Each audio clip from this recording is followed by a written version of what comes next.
Nathan saw the kiss before she did, and for a second, he thought about doing nothing, because that wasn't his story. It was someone else's wedding, someone else's life, someone else's mistake. But a few seconds later, the bride saw it too, and in that instant, everything that had seemed perfect ceased to exist. This is a story about the moment when the truth shows up, and about what you do when you can no longer pretend you didn't see it. Nathan was leaning in the shade of the wisteria, plate in hand, watching the party from the outside, as he had been doing for 40 minutes. The exact amount of time it took for an event this size to forget there was an intruder in the garden. Simple technique. Right clothes, right posture, the expression of someone who belongs there and nobody asks a thing. His therapist had told him to do something unexpected. She probably wasn't thinking of this when she said it, but it worked. The couple was on the other side of the garden, near the tall hedge that separated the guest area from the service area. Discreet enough for anyone inside the party. Completely visible to anyone standing where Nathan was standing. The man was the groom. The woman was not the bride. The dress was different, shorter. The sash at the waist and the color of the party. Nathan looked down at his plate, looked back at the garden, considered that this was none of his business. That was when he saw the window on the first floor light up. Claire had stepped out to breathe. That was all. 30 seconds of air, away from the noise and the questions and the weight of the dress and the mental checklist that never stopped. Flowers confirmed, catering confirmed, musician confirmed, everything in place, everything perfect. She had opened the window of the final touch-up room and stood on the small balcony, looking down at the lit-up garden below. That was when she saw it. She didn't understand right away. The brain does what brains do when they receive impossible information. It tried to reclassify. A greeting, a moment of comfort, something with a reasonable explanation. But his hand moved to her face in a way that Claire recognized. She stood completely still. Down below, Daniel leaned his head in. Sophie closed her eyes. Claire's bouquet was in her left hand. She looked at it as if she had forgotten it existed. Then she looked back at the garden because some part of her still needed to be sure, still needed it to be something else. It wasn't something else. She stepped back from the balcony without making a sound. Closed her eyes for 3 seconds. Opened them. Looked at the full-length mirror on the wall, the dress, the hair, the lipstick that had taken 40 minutes to look exactly right, and made the only decision that made sense in that moment. She would not go back the way she had come in. The trellis of climbing vines had been growing up the side of the mansion for probably 50 years. Thick, sturdy, with natural footholds every 18 inches or so. Claire had noticed it earlier without knowing why. Maybe the universe had known something she didn't yet know. She took off her shoes, threw them into the garden, threw the bouquet too, grabbed her dress with both hands, folded up the skirt as much as she could, and placed her first foot on the trellis. It was going well. It was going reasonably well. It was going... Can I suggest a better route? The voice came from below. Claire climbed down 2 more footholds before she looked. The man was standing in the garden with a plate in his hand and a completely calm expression, as if finding a woman climbing down from a balcony in a wedding dress was the most normal part of the evening. "Go away," Claire said in a low voice. "I'd rather not." Nathan stayed put below her, without any drama, as if waiting for women to climb down from balconies in wedding dresses was something that happened on his regular Tuesdays. Second to last foothold on the right. Test it before you put your weight on it. Claire looked at her own foot. Tested it. Solid. She came down the last stretch without speaking. When her feet touched the grass, he had already stepped back 1 pace. He respected her space without being told to. She stood there looking at him. "How did you get in here?" Nathan straightened his collar slightly. "Through the front door. Without an invitation. Right suit, right stride." He glanced toward the party inside. "Nobody stops someone who looks like a wealthy relative." She kept looking at him. He had seen it. From the angles, from where he was standing, from the way he looked at her without surprise, he had seen everything. He didn't say that. He said nothing about the garden, about the couple on the other side of the hedge, about either of the 2 scenes that had played out in the last 10 minutes. He just waited. Claire looked down at her bare feet on the grass, at the shoes lying 2 yards away, at the bouquet of white peonies she had chosen back in February, now lying on the lawn with the easy naturalness of something that no longer belonged to anyone. "He cheated on me." The words came out barely above a whisper, almost to herself. With Sophie, 30 minutes before. Nathan didn't respond right away. He didn't make the sympathetic face that people make. He stayed quiet for a full second, and that second was strangely the kindest thing anyone had done for her in the last hour. "There are at least 4 parties happening in Manhattan right now," he said at last. "None of them know you exist. You already broke 1 rule tonight." He looked at the trellis, then back at her. "The rest gets easier." Claire looked at this man, a stranger, dark suit, abandoned plate, completely unhurried. "And who are you?" "Nathan, no last name." She didn't ask. "Do you do this often? Crash parties?" "It's a medical prescription." He said it with complete seriousness. "Long story." She thought about asking, "You know what?"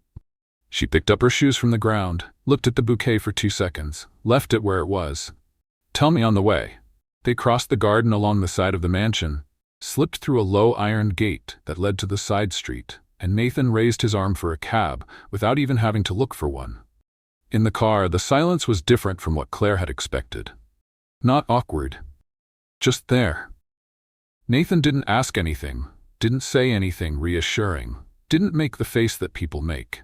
He just looked out at the city through the window, as if this were a completely normal night. Claire sat there looking at him. There was something very strange about feeling, at that exact moment, less shattered than she had felt 40 minutes ago. She didn't look into that thought. It wasn't the time. The cab stopped.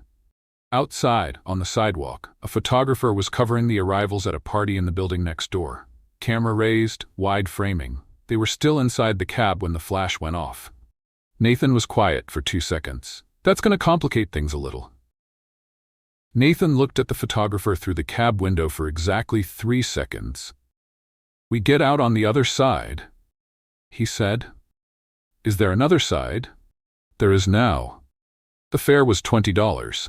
Nathan tossed a $100 bill onto the front seat, opened the left door, the one facing the street, away from the sidewalk, and got out with the calm of someone who does this every week.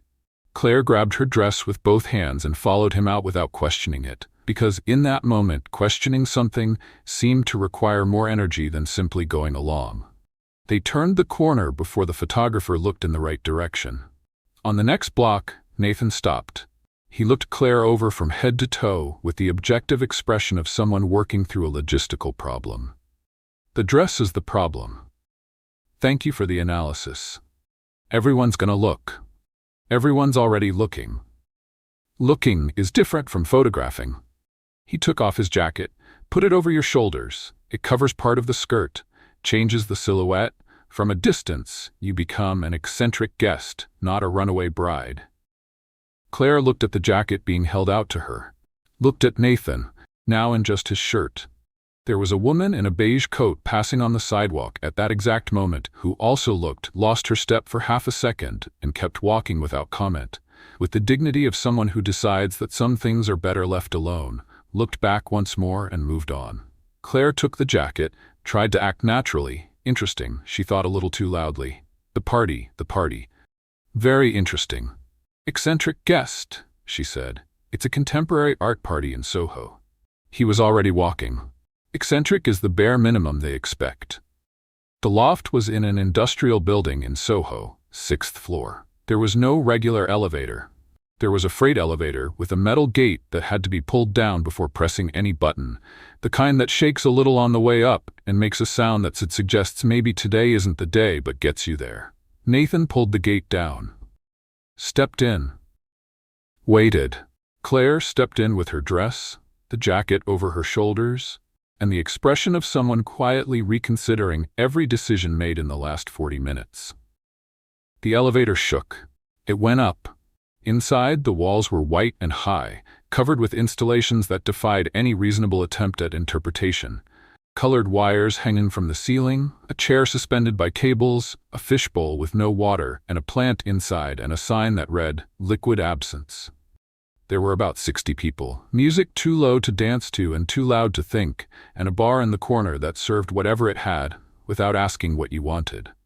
A server walked by with a tray. Nathan automatically took a canapé.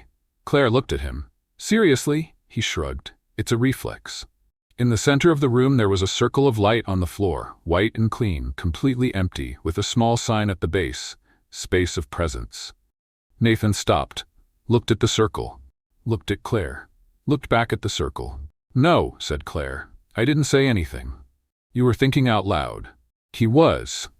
But while the two of them debated in silence, a woman with large glasses and an open notebook had materialized behind Claire, tilted her head 45 degrees, and taken a photo with her phone without any warning.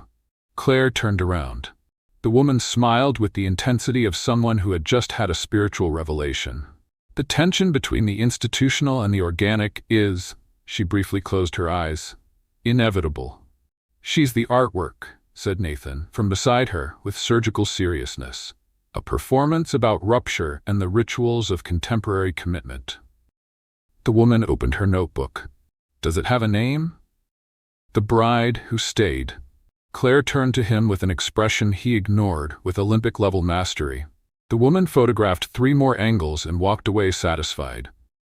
2 minutes later, a man with a long beard stopped in front of Claire, tilted his head to the other side, as if a different angle might reveal something new, and took a photo without asking. Claire stood perfectly still. Less out of cooperation, and more because she hadn't processed what was happening fast enough to react. The third was the worst. A young woman in an orange jumpsuit walked up with her phone already raised and said, with all the seriousness in the world, "Can you breathe more? Organically? I'm trying to capture the structural vulnerability." Claire breathed. As organically as she could manage. Nathan, 3 yards away, was helping himself to his second canapé of the evening with an expression of contentment that Claire swore she would remember with anger for the rest of her life. The curator appeared as if he had been summoned by the chaos. 50 years old, white lab coat, the expression of someone who had stopped questioning his own importance a long time ago. He circled Claire one full time, as if she were a sculpture being considered for permanent acquisition. "How long can you hold the state?" "What state?" "This one." He gestured at the entirety of her. "The presence, the stillness, the condition." "She's not available," said Nathan. "I'm talking to her. I'm not available. We can discuss a fee." "No, a considerable amount." "No, monthly." "Absolutely not." The curator took a card from his pocket and placed it in her hand with the precision of someone who rarely receives a final no. Claire looked at the card. She tucked it into the inner fold of her dress without commenting. Nathan looked at her. "Just in case," she said. Nathan saw the whole thing, said nothing. But the corner of his mouth gave him away. The second party was a 30th birthday on a rooftop in the meatpacking district. Views of the river, strung lights overhead, a DJ playing songs that everyone knew but no one would admit to liking. Nathan walked through the front door with 2 seconds of eye contact with the security guard. Claire walked in beside him with the jacket over her shoulders and the dress folded over her arm, as if that were a deliberate aesthetic choice. It worked. No one stopped them. No one asked anything. She noticed, somewhere between the entrance and the bar, that she had adopted his posture without realizing it. Shoulders back, measured stride, the expression of someone who belongs anywhere they decide to belong. She didn't mention it. Neither did he. At that party, Nathan led. A couple approached near the bar, looked at the dress with that polite curiosity of people who want to ask but don't want to seem nosy, and Nathan built a story about a bet between friends, an impossible mission, and an agreement involving Claire's grandmother's dress. Claire followed along without blinking. She added that the grandmother had competed professionally in equestrian events for 20 years, and that the dress had survived 3 falls from a horse and a hurricane. The couple stood there with their mouths slightly open. "That dress survived a hurricane," the man repeated, impressed. "Category 5, said Claire. Nathan glanced sideways at her. She felt the look, but didn't return it, because there was champagne in her hand and a view of the river, and for one strange and unexpected moment, the night was going well. A server walked by. Nathan took a canapé. Claire didn't even need to look. "I know," he said. The third party was a launch event at a cultural space in the West Village. Good drinks, low lighting, the kind of event where no one knows quite who invited whom. That was Claire's party. Someone came up to her near the entrance, looked at the dress, and before Nathan could put anything together, she said, "I left early. The groom stayed." The person blinked. "You walked out of your own wedding?" He was more attached to the buffet than he was to me. Seemed fair. Laughter. Genuine. The person called over someone else. Claire repeated the story. The second person called over a third. Within 15 minutes, there was an informal semicircle around her, drinks in hand, completely invested in a story about a fictional groom, a lobster buffet, and a decision made between the first and second toast. Every detail she added was better than the one before. The cake that sank on one side, the band that played the wrong song, the uncle who fell asleep during the ceremony and snored at the exact moment of the solemn silence. Nathan was leaning against the back wall, watching it all with an expression she had learned to recognize in less than 2 hours. The one that wasn't quite a smile, but came close. Then Claire said the groom had cried with emotion when the photographer asked them to look at each other, and she added that the photographer had later threatened to sue the family for emotional damages, and Nathan added that the lawsuit had merit. Claire laughed. She stopped in the middle of it. The laugh had just come out. It was the kind that doesn't announce itself, that doesn't ask permission, that simply happens because something was genuinely funny and the body responded before the mind could assess whether it was appropriate. She went quiet for a second. Nathan didn't comment. He didn't make the face of someone who had noticed. He looked off to the side and gave her the time she needed without announcing that he was giving it. That was when the woman at the back of the semicircle narrowed her eyes. "Wait." She pulled her phone from her pocket. Opened something, looked at the screen, looked at Claire, back at the screen. "That dress?" Claire felt the group shift around her. "You're the bride from the photo." The woman turned her phone around. "Right here.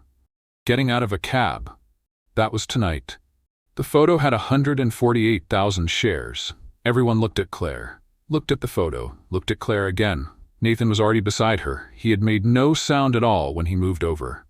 "We appreciate the support," he said to the whole room, with the calm of someone wrapping up a presentation. "The performance continues tomorrow." He took Claire gently by the elbow and guided her toward the exit before anyone could ask the next question. In the cab, Claire stared at the ceiling. 148,000. Hard to believe. In how much time, since we left the mansion? Nathan looked out the window. Less than 2 hours. She processed that. The cab crossed 3 blocks in silence. "By morning it's going to be worse, isn't it?" "Considerably." Claire closed her eyes, opened them. The cab ceiling had no answers. The hotel was in Midtown. The lobby had high ceilings and that specific silence of places where silence costs money. The elevator opened immediately. Inside, Claire looked at the walls as the floors climbed. The letters were everywhere, discreet, gold, repeated in the mirror, on the panel, on the metal strip above the buttons. The same name, with the easy naturalness of something that doesn't need to justify its presence anywhere. "Hale." She turned slowly toward the man standing beside her. Her phone vibrated in her bag. She looked at the screen. "Daniel." She declined the call. The phone vibrated again and once more. Nathan was watching the floor display in silence as the numbers climbed. The doors opened onto an apartment that took up the entire floor. "Would you like me to answer?" he asked. Completely serious. Claire woke up with her phone in her hand and his oversized t-shirt on her shoulders. Before bed, he had brought her the smallest clothes he had in the closet. The wedding dress was folded on the chair. Not thrown, folded, which meant someone had taken care of that while she was sleeping. The sweatpants slipped slightly at the waist, even with the drawstring pulled as tight as it could go. She looked at the whole outfit for a second. The apartment was quiet. There was a folded blanket on the sofa where she had slept, a glass of water on the side table, and no sign of Nathan except for the faint sound of someone moving in another room. She lay there looking up at the ceiling for a moment, that high, smooth, tall ceiling, last night's party. She closed her eyes for 3 seconds, opened them, picked up her phone. There were 52 messages. She turned off the screen without reading them. She opened the browser. Typed, Nathan. The phone almost slipped from her hand. The first photo was of him. Nathan Hale. Not because the results were surprising, they were, but because they all came at once in a flood of information that her brain tried to process in order and gave up on by the third line. 3 magazine covers in 2 years. A profile in Forbes with a number she read twice because she thought she had miscounted the zeros. A full article about his art collection. There was a Basquiat. She didn't know exactly what that meant, but she knew it meant something. And at the bottom of the first page of results, a gala photo with more likes than she would accumulate in her entire life combined. She walked to the kitchen with her phone in her hand. Nathan was standing with his back to her, in a t-shirt and pants, making coffee with the focus of someone carrying out an important task. There were 2 mugs on the counter. He heard her come in but didn't turn around. Claire set her phone down in front of him with the gala photo on the screen. "Is this you?" Nathan looked at the photo. Examined it for a second. I was cold. She stood there looking at him. He picked up both mugs of coffee and set one down in front of her with the ease of someone who had not just been discovered as a billionaire by a person who slept on his couch. "You knew I didn't know who you were," said Claire. "It wasn't a question." "I did. And you stayed quiet on purpose. It was the most refreshing thing that had happened to me in months." He picked up his own mug. "Someone who treated me like a person who was in the wrong place at the right time." Claire looked at the coffee, at her phone, at Nathan. The problem was that she completely understood. And completely understanding something when you want to be angry is one of the most inconvenient situations there is. She picked up the coffee. 30 minutes later, they had arrived at a silent agreement. She would stay just that morning, use the bathroom in the guest room, and neither of them would ask questions the other wasn't ready to answer. It was the kind of agreement that doesn't need to be said out loud to exist. Nathan had appeared with lopsided pancakes and stayed quiet while she read through her messages in order from least urgent to most urgent, which was a subjective scale and probably wrong. But it was the one she was capable of applying in that moment. Her mother, her sister, the venue coordinator, the photographer, her mother again, Daniel 7 times, the last 3 in all caps. Claire set her phone face down on the table. Nathan didn't ask anything. He nudged the plate of pancakes slightly in her direction and went back to his own coffee. There was something very specific and completely unexpected about being in an apartment the size of a dream, eating lopsided pancakes with a billionaire who stayed quiet at the right moments. Claire had no categories for this. There was no plan for this. There was no version of this scenario in the mental list she had built for her own life over the last 18 months. She ate the pancakes. The doorbell rang at 10:43. Nathan walked to the door with the expression of someone who wasn't expecting anyone, but wasn't particularly surprised either. He opened it. The woman on the other side was around 40 years old, gray suit, tablet in hand, and the posture of someone who had already solved the problem before Nathan even knew he had a problem. She walked in without being invited, because she had clearly never needed an invitation for anything in her life. She took 2 steps in. Saw Claire, stopped, looked at Nathan, looked at Claire, looked at the wedding dress folded on the chair, opened her tablet. "I'm going to need 10 minutes. "Margaret," said Nathan, "the photo has 212,000 shares." She didn't look up from the tablet. 83,000 of those were in the last 4 hours, which means it's still climbing.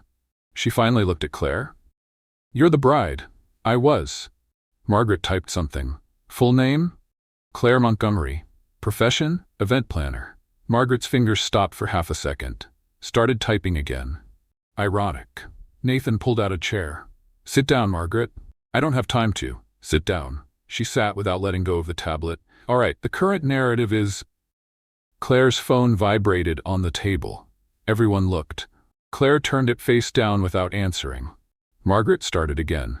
"The current narrative puts the 2 of you as—" Nathan got up to get more coffee. "Would you like some?" Margaret closed her eyes for a second. "Yes, thank you." She opened them again. "As I was saying, the window to manage this is—" "There's sugar," said Claire, pointing to the counter. "I know where the sugar is." Margaret took a breath.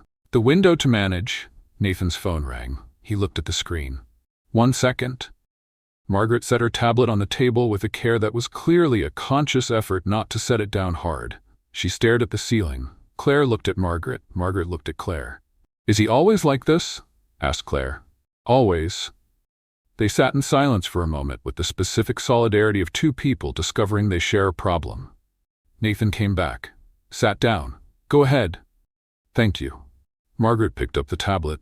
"As I was, the pancakes turned out well," said Nathan to Claire.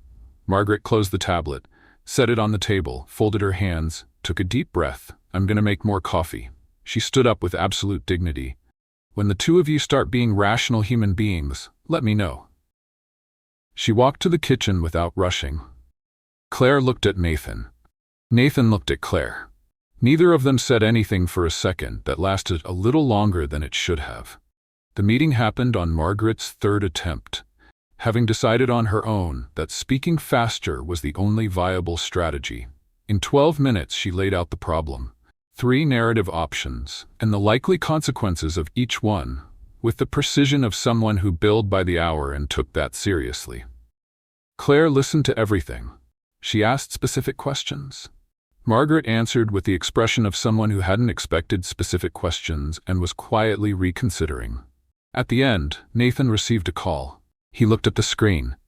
"I need to take this. 2 minutes." He left the room. Claire and Margaret were alone.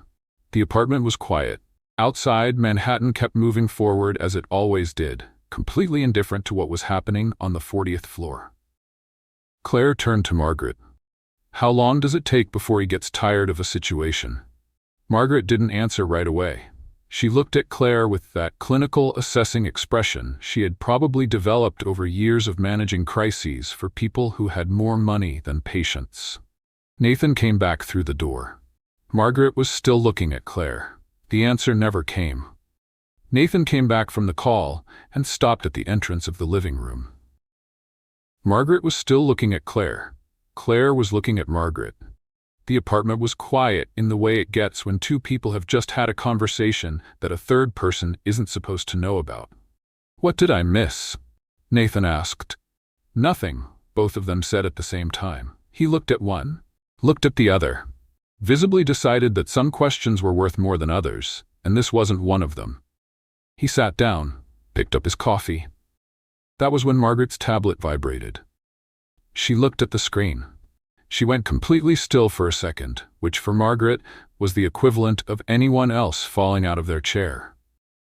"How many?" Nathan asked. 508,000. Margaret turned the tablet toward both of them. "It doubled in the last 2 hours, and it's still climbing." The photo was too good to be an accident, sharp, well-framed, with the light from the entrance falling exactly right. Claire with her dress lifted in a gesture that looked like freedom. Nathan with his glass raised as if he were toasting all of Manhattan, both of them laughing at something the photo didn't explain, which was obviously the reason 508,000 people had shared it. The caption read, "The Runaway Bride and the Mysterious Billionaire. The most charming scandal of the year."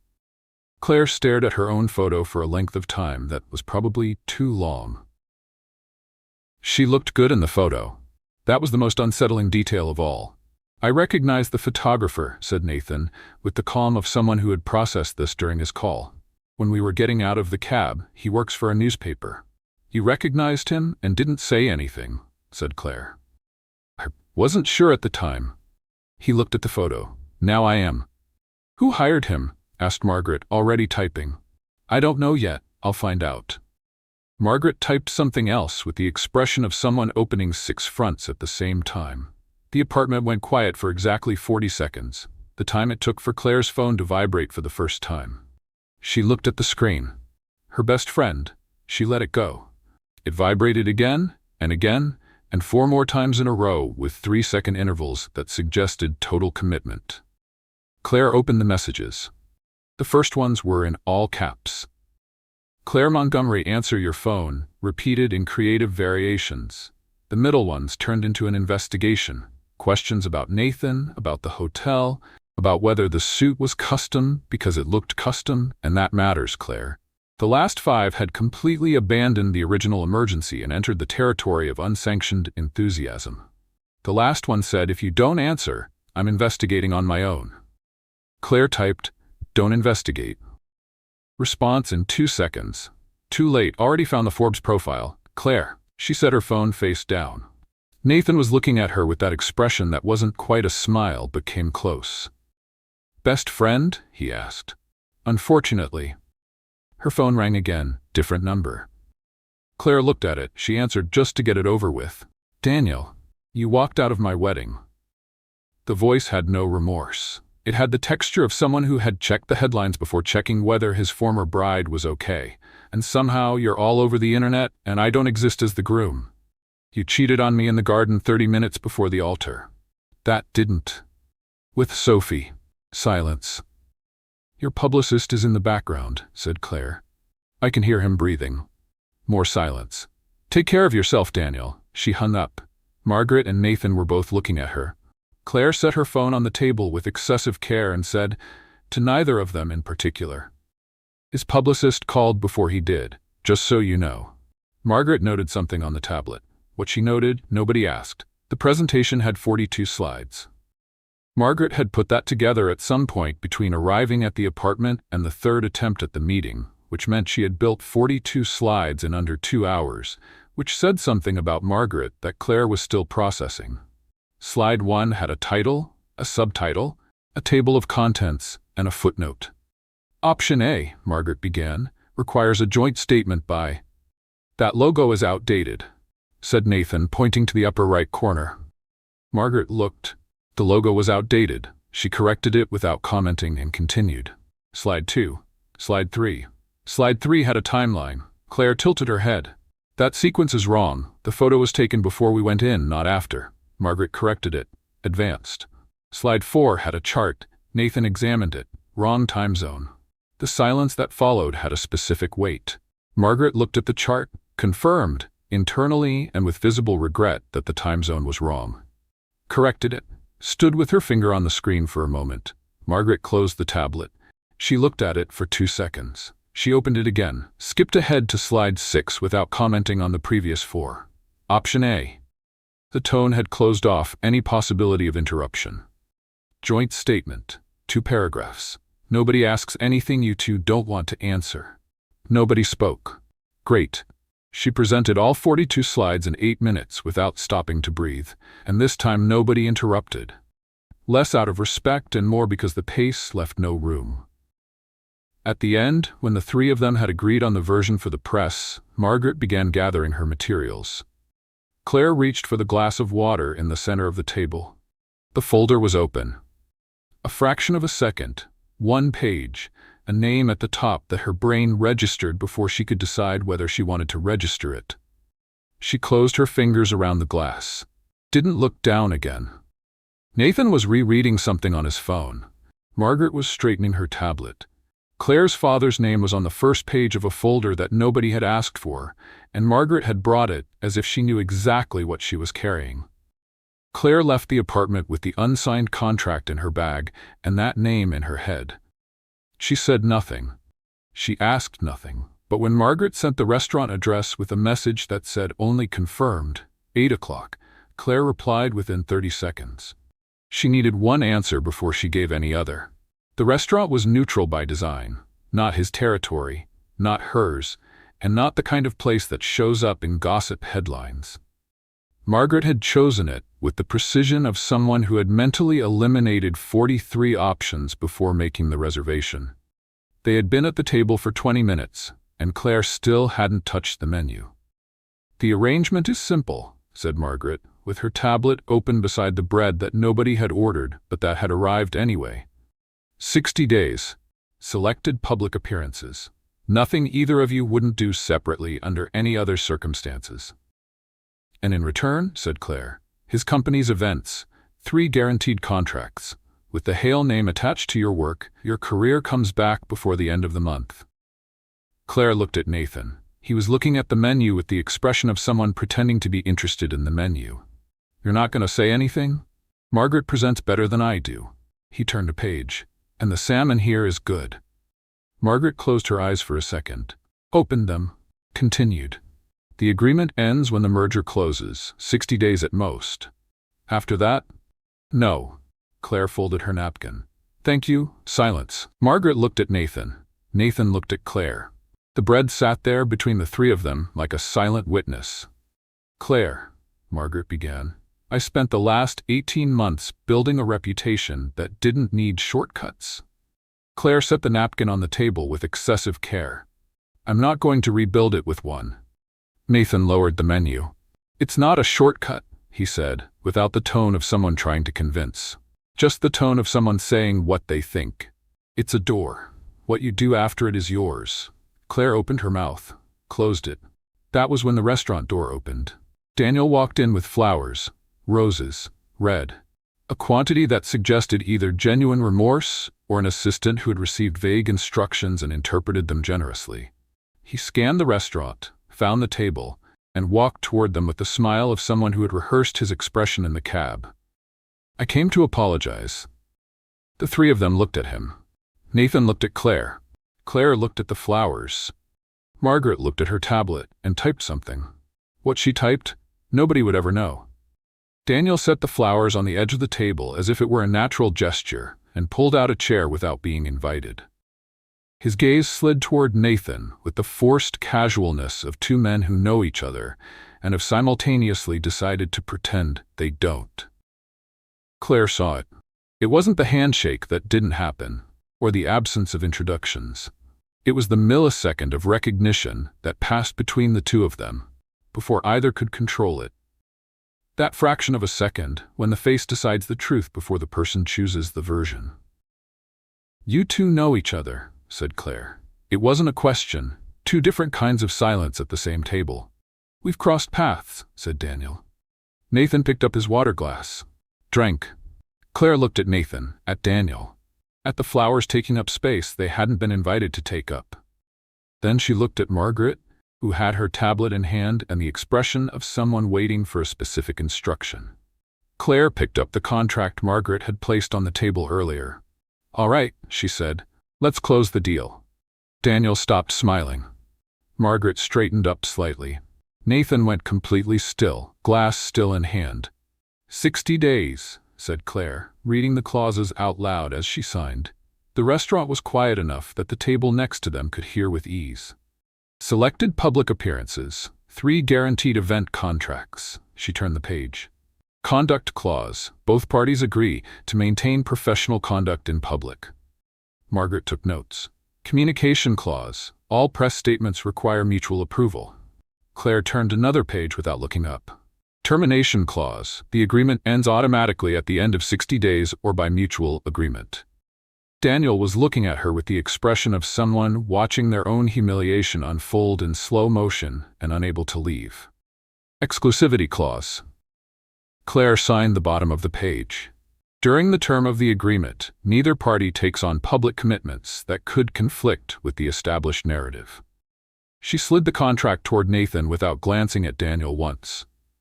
Nathan picked up the pen, signed. The corner of his mouth gave him away. Margaret closed her tablet with the click of someone who would be quoting this moment in the future. Daniel looked at the flowers for a second. Then he stood up, straightened his jacket, and left with whatever dignity remained. The table next to them applauded. Discreetly. But they applauded. On the way out, Nathan held the door for Claire without making anything of it. Margaret was already on the phone 3 steps ahead. "You knew he was going to show up," said Nathan. Claire didn't deny it. "I needed a reason to say yes." She looked at the sidewalk, to the agreement. Nathan took the folded contract from his inner jacket pocket. "Of course." She walked toward a cab. He stood on the sidewalk for a second. The smile he let slip, small, real, completely unlike his public self, was the first entirely true thing that Claire didn't see because she had already turned away. Nathan's phone vibrated. He looked at the screen, stopped smiling. It was a message from a number he hadn't expected to see. 4 words only. "Heard about your agreement." Nathan didn't reply. He put his phone away, looked at the sidewalk where Claire had just gotten into a cab, and decided there were questions worth more than others at that moment. That wasn't one of them. 3 days later, he was standing at an art opening in Chelsea with a glass he hadn't touched, beside Claire in a dark blue dress, with the expression of someone completing the first item on a contract she had signed with her own pen. The gallery was exactly the kind of place that looked casual and wasn't. Spotlights aimed at the artwork, the rest of the room in elegant shadow, white-gloved servers circulating with silver trays.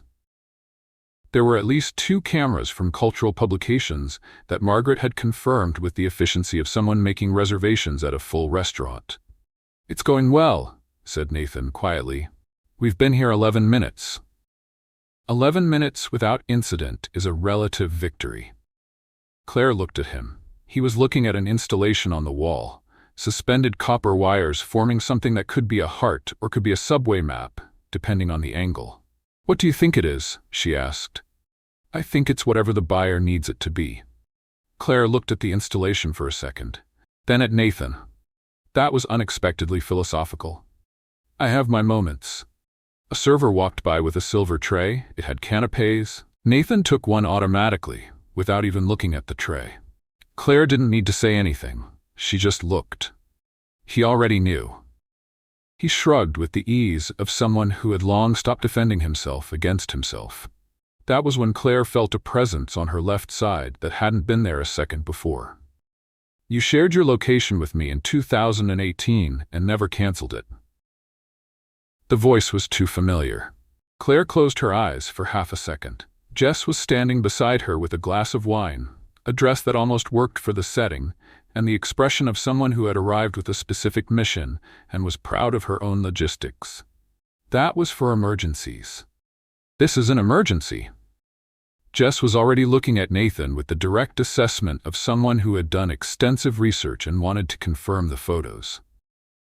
"You're taller in person." Nathan looked at Claire.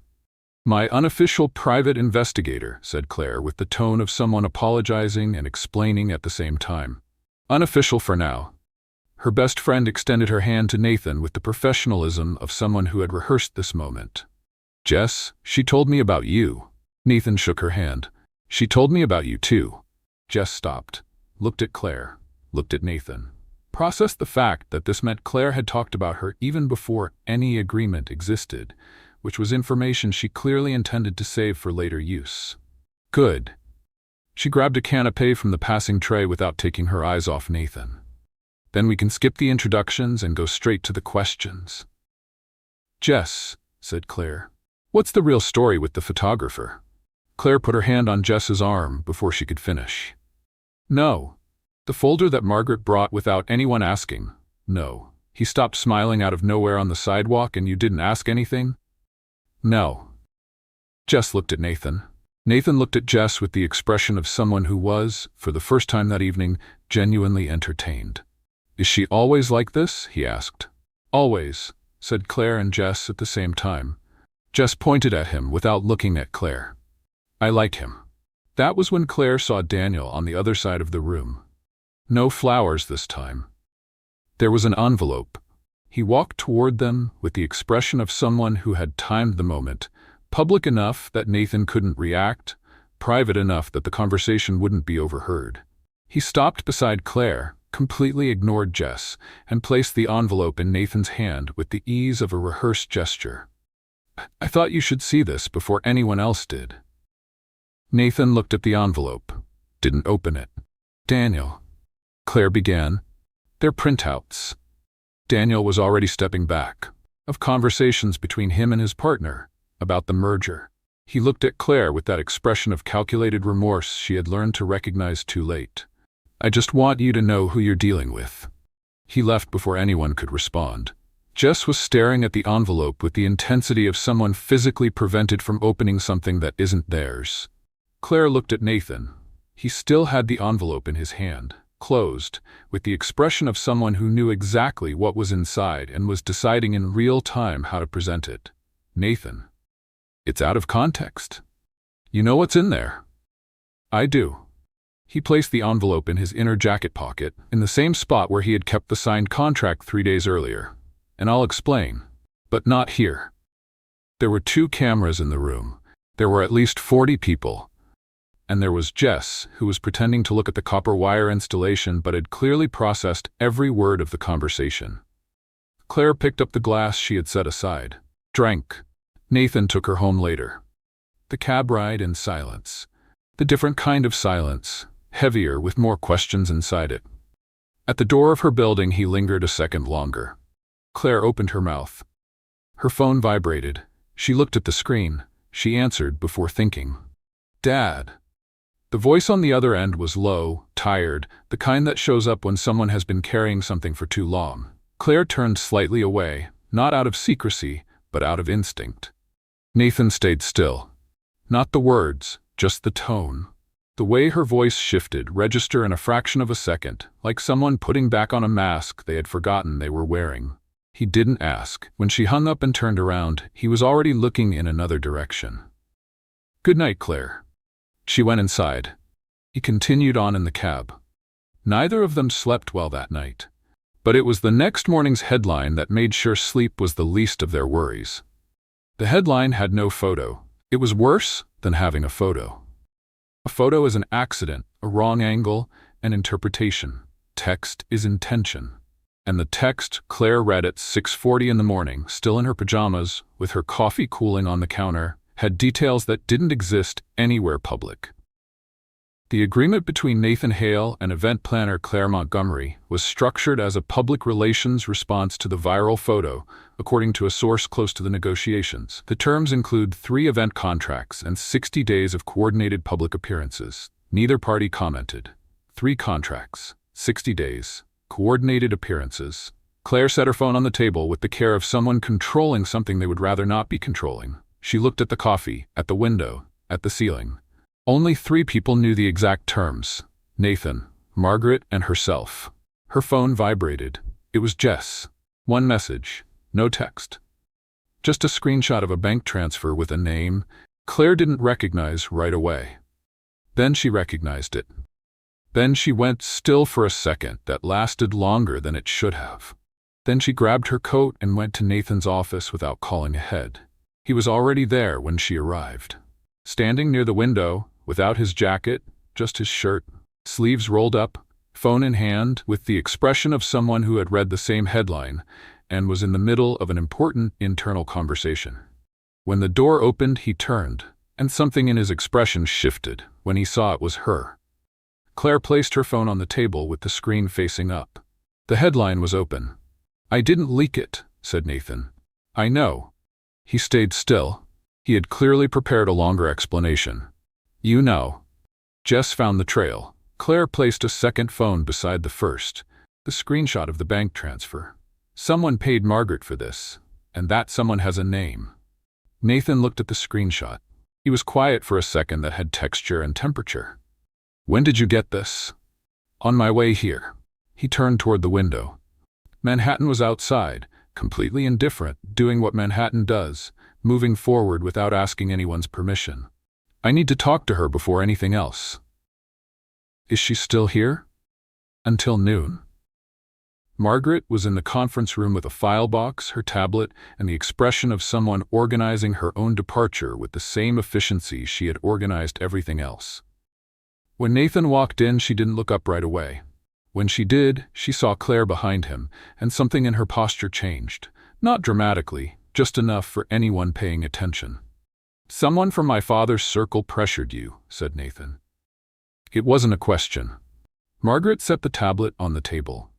Pressured is a gentle word. What was it? A phone call.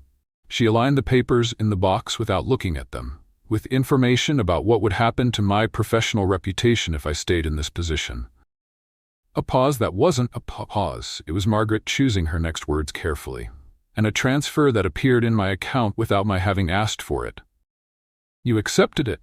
I didn't return it." She finally looked at him. Which is different from accepting it, but ends up in the same place. Claire stayed quiet by the door. There was a conversation happening in that room. Nathan walked to the table. He stood beside Margaret without saying anything for a moment. "How long did you know?" Margaret didn't answer right away. When she did, it was to the table, not to him. Long enough to have done it differently.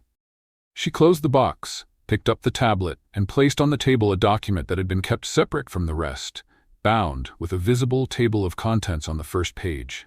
37 pages. Nathan looked at the document, at Margaret.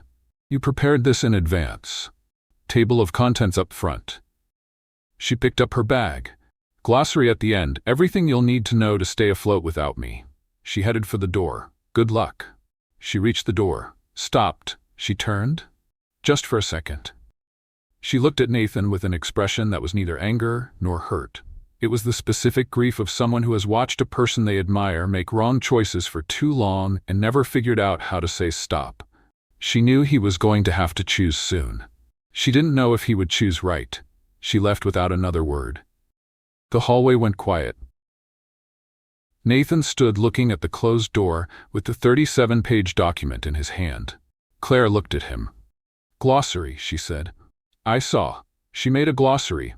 Nathan set the document on the table carefully. Margaret makes a glossary for everything.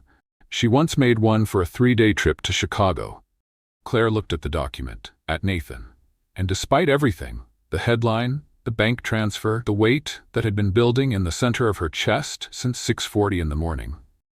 She felt the laugh coming before she could decide whether it was appropriate. Nathan heard her, and the corner of his mouth gave him away. Just for a second. Just one. Claire left after that. Not out of anger. Out of necessity. There was something she needed to verify on her own, without Nathan on the other side of the table, without his expression getting in the way of what she was trying to process. Her office was empty at that hour. She opened her computer, went straight to the documents she had saved weeks earlier without quite knowing why, and started looking. The merger was real. The documents were public, filed, registered, available to anyone who knew where to look. Claire had learned where to look over 10 years of working with companies of all sizes, and what she found in the first 15 minutes was enough to leave the coffee she had brought from Nathan's office untouched on the desk. Her father's company was in the supply chain, not as a partner, as a target. She read it again, read it a third time. The numbers didn't change. The supply network had been systematically redirected over the last 2 years, blocking contracts that the Montgomery Company had held for decades, pushing margins down, creating a crisis that looked organic but had architecture. Someone had built this problem before offering the solution. Claire kept her eyes on the screen for a stretch of time she couldn't measure. Then, she found the email.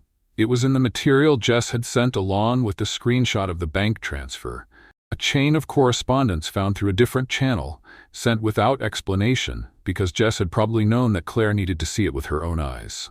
It was addressed to Nathan. The date was weeks before the night at the mansion. The subject line said, Claire Montgomery. Status. She read it once. She closed the computer. She opened it again. She read it again. The office was completely silent. Manhattan outside, the sound of traffic rising through the glass, the untouched coffee on the desk, everything exactly the same as 2 minutes before. Everything completely different. Her phone vibrated. Jess. Found more. Call when you can. Claire looked at the message, at the closed computer, at her own fingers which had stopped moving without her asking them to. She didn't call Jess, not in that moment.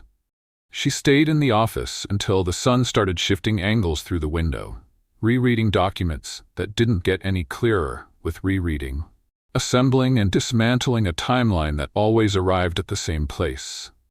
Nathan had received an email with her name in the subject line weeks before they were in the same garden. Her father's company was being deliberately dismantled, and she had slept on his couch in a t-shirt and sweatpants, eating lopsided pancakes, thinking the universe had done something unexpectedly kind. In the middle of the night, when the apartment was quiet and her own bedroom ceiling had become too familiar, Claire picked up her phone. She typed, I need to ask you something. She sent it before she could think better of it. The status changed to read in 30 seconds. 30 seconds, which meant he wasn't sleeping, that he was waiting, and that there was something he knew that she was going to find, and he had been waiting for it to arrive. The reply came as plain text, no punctuation, no explanation. I know. Claire stared at those 2 words for a stretch of time she couldn't measure. They were the most honest and most devastating confirmation he could have given her. Not, "What is it?" Not, "Can it wait until tomorrow?" Not anything that suggested surprise. "I know." He knew what she had found. He knew she was going to find it. And he had responded in 30 seconds in the middle of the night because he wasn't sleeping either. He had been waiting for this message. He just hadn't calculated it would come so early. Claire placed her phone face down on the side table. She stared at the ceiling. The ceiling had no answers. It never does. Claire arrived at 9 in the morning with her phone in her hand and the expression of someone who had slept 3 hours and used the other 5 to make a decision. Nathan was standing when she walked in. No jacket, no calculated calm. The different version of him, the one from the lopsided pancakes. He opened his mouth to begin. Claire set her phone on the table. The screen showed the email. Subject, Claire Montgomery. Status, dated 6 weeks before the night at the mansion. "You can skip that part," she said. "I already know." Nathan went still. The office was quiet in the way it gets when something changes direction without warning. Outside, Manhattan kept moving. Buses, horns, the particular sound of a city that stops for no one. "How much do you know?" he said. Claire placed the second file on the table. The supply chain, the redirected contracts. The 2 years of pressure built slowly, invisibly, that looked like bad luck, but was architecture. My father's company wasn't failing. She didn't raise her voice. Worse, she stayed completely calm. The kind of calm that only exists when the person across from you has processed everything there was to process and arrived somewhere beyond anger. Someone was failing it. Nathan didn't deny it.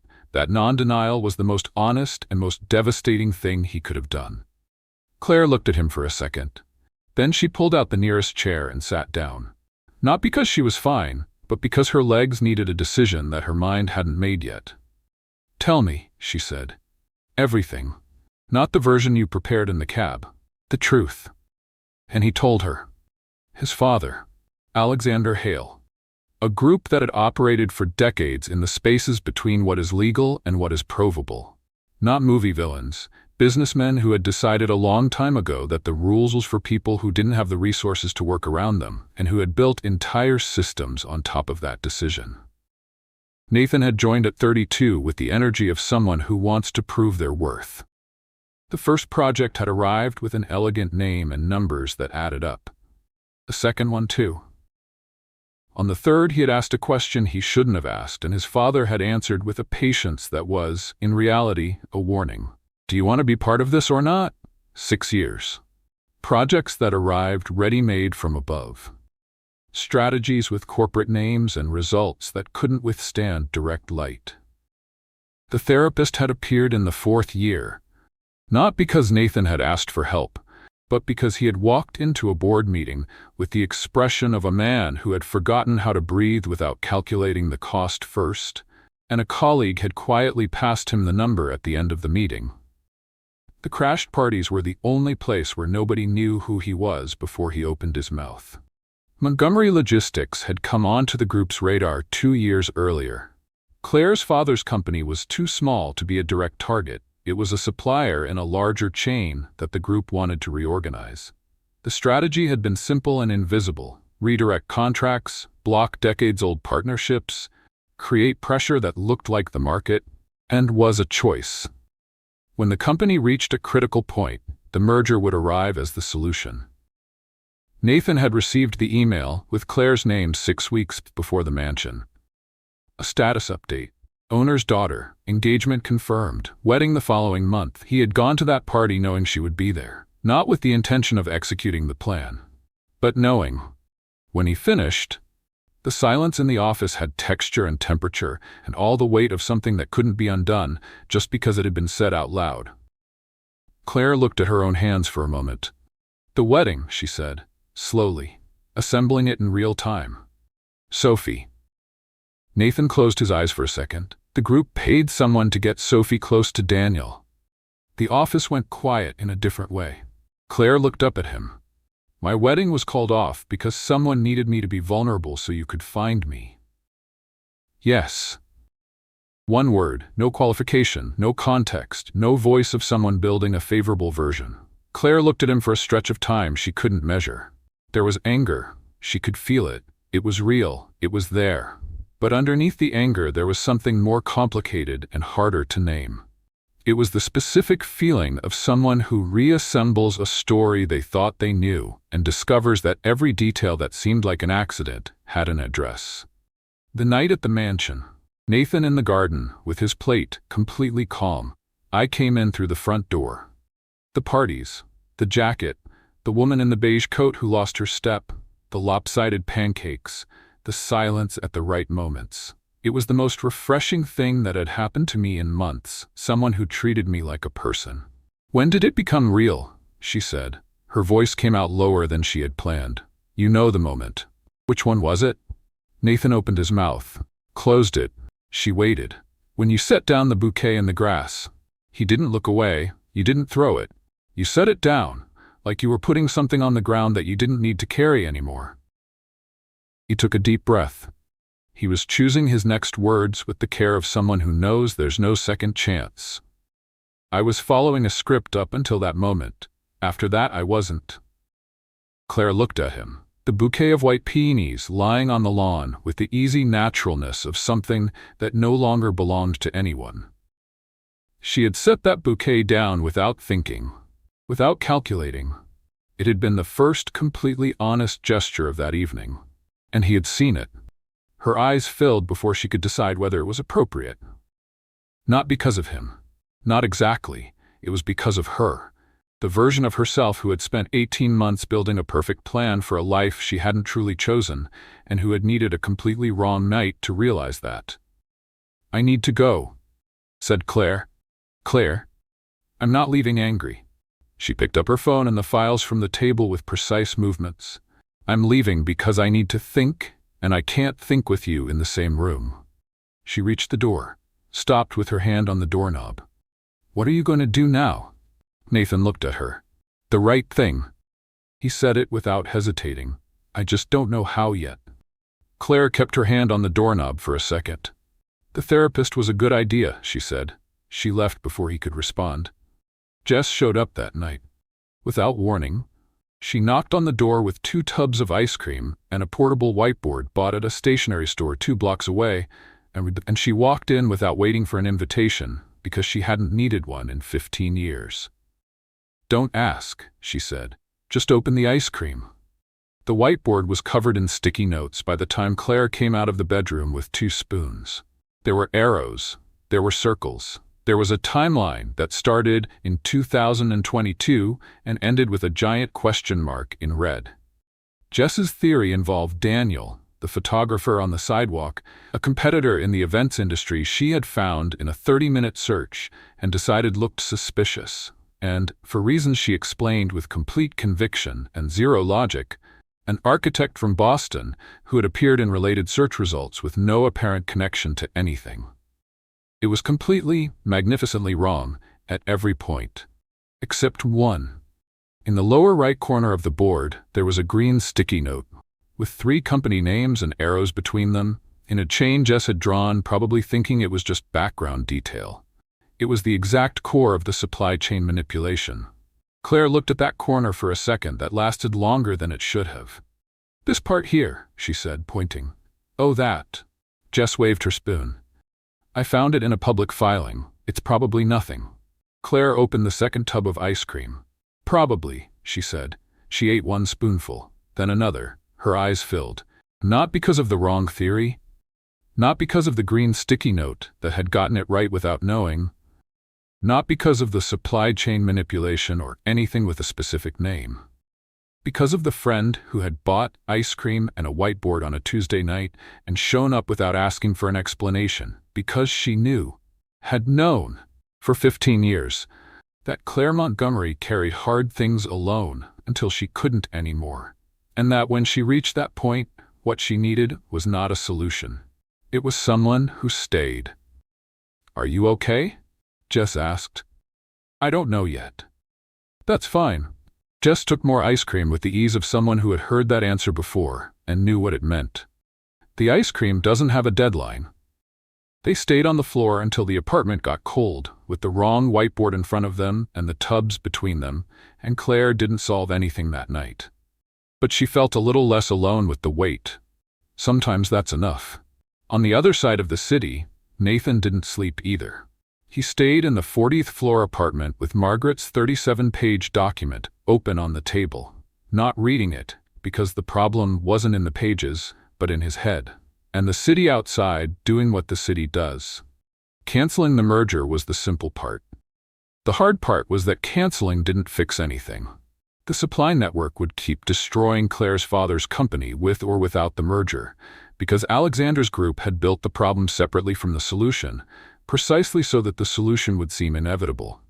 To fix it, he had to expose it, and exposing it meant his father. The group, the 6 years, everything in direct light.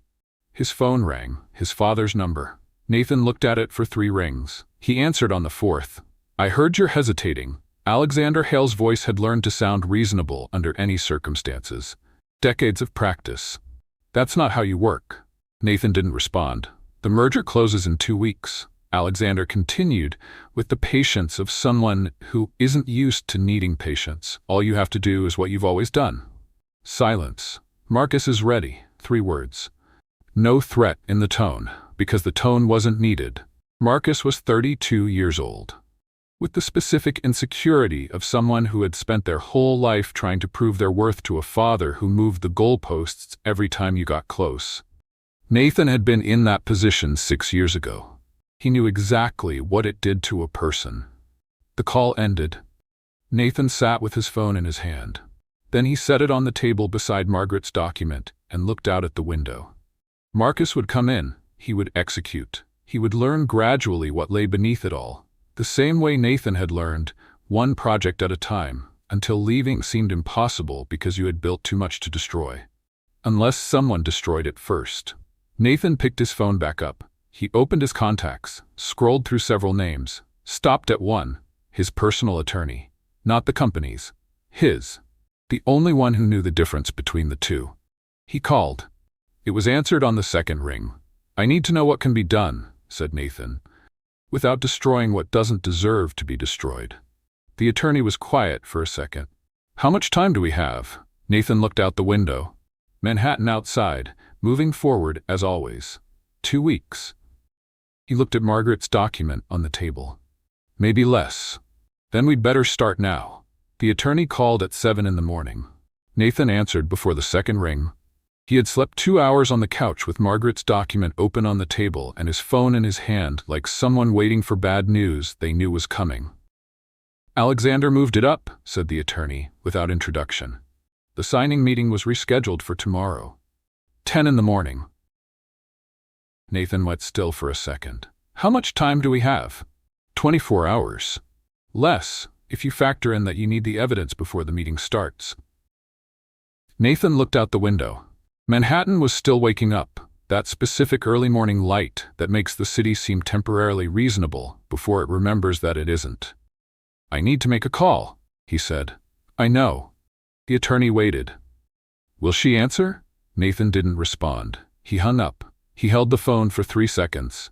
He dialed Claire's number. She answered on the 4th ring. There was in her voice the specific tone of someone who had been awake for a while but hadn't gotten up yet, processing something in the dark of her own bedroom before having to be a functional person in the world. "Nathan." It wasn't a question. It was recognition. Alexander moved up the merger. "The meeting is tomorrow morning." He was direct because there was no time to be any other way. "I need evidence that's in my father's office. Without it, your father's company signs the terms without knowing what it's signing." Silence. "My father's company is going to be destroyed if I don't help you." "Yes." More silence. Nathan waited. He had learned that Claire's silence wasn't empty. It was processing. "Where are you?" They met at the attorney's office at 9 in the morning. The room had a large table, coffee that nobody had ordered but that had arrived anyway, and 4 people who shouldn't have been in the same space together, but were, because sometimes life arranges things with its own logic that nobody planned. Nathan's attorney was standing with a printed list.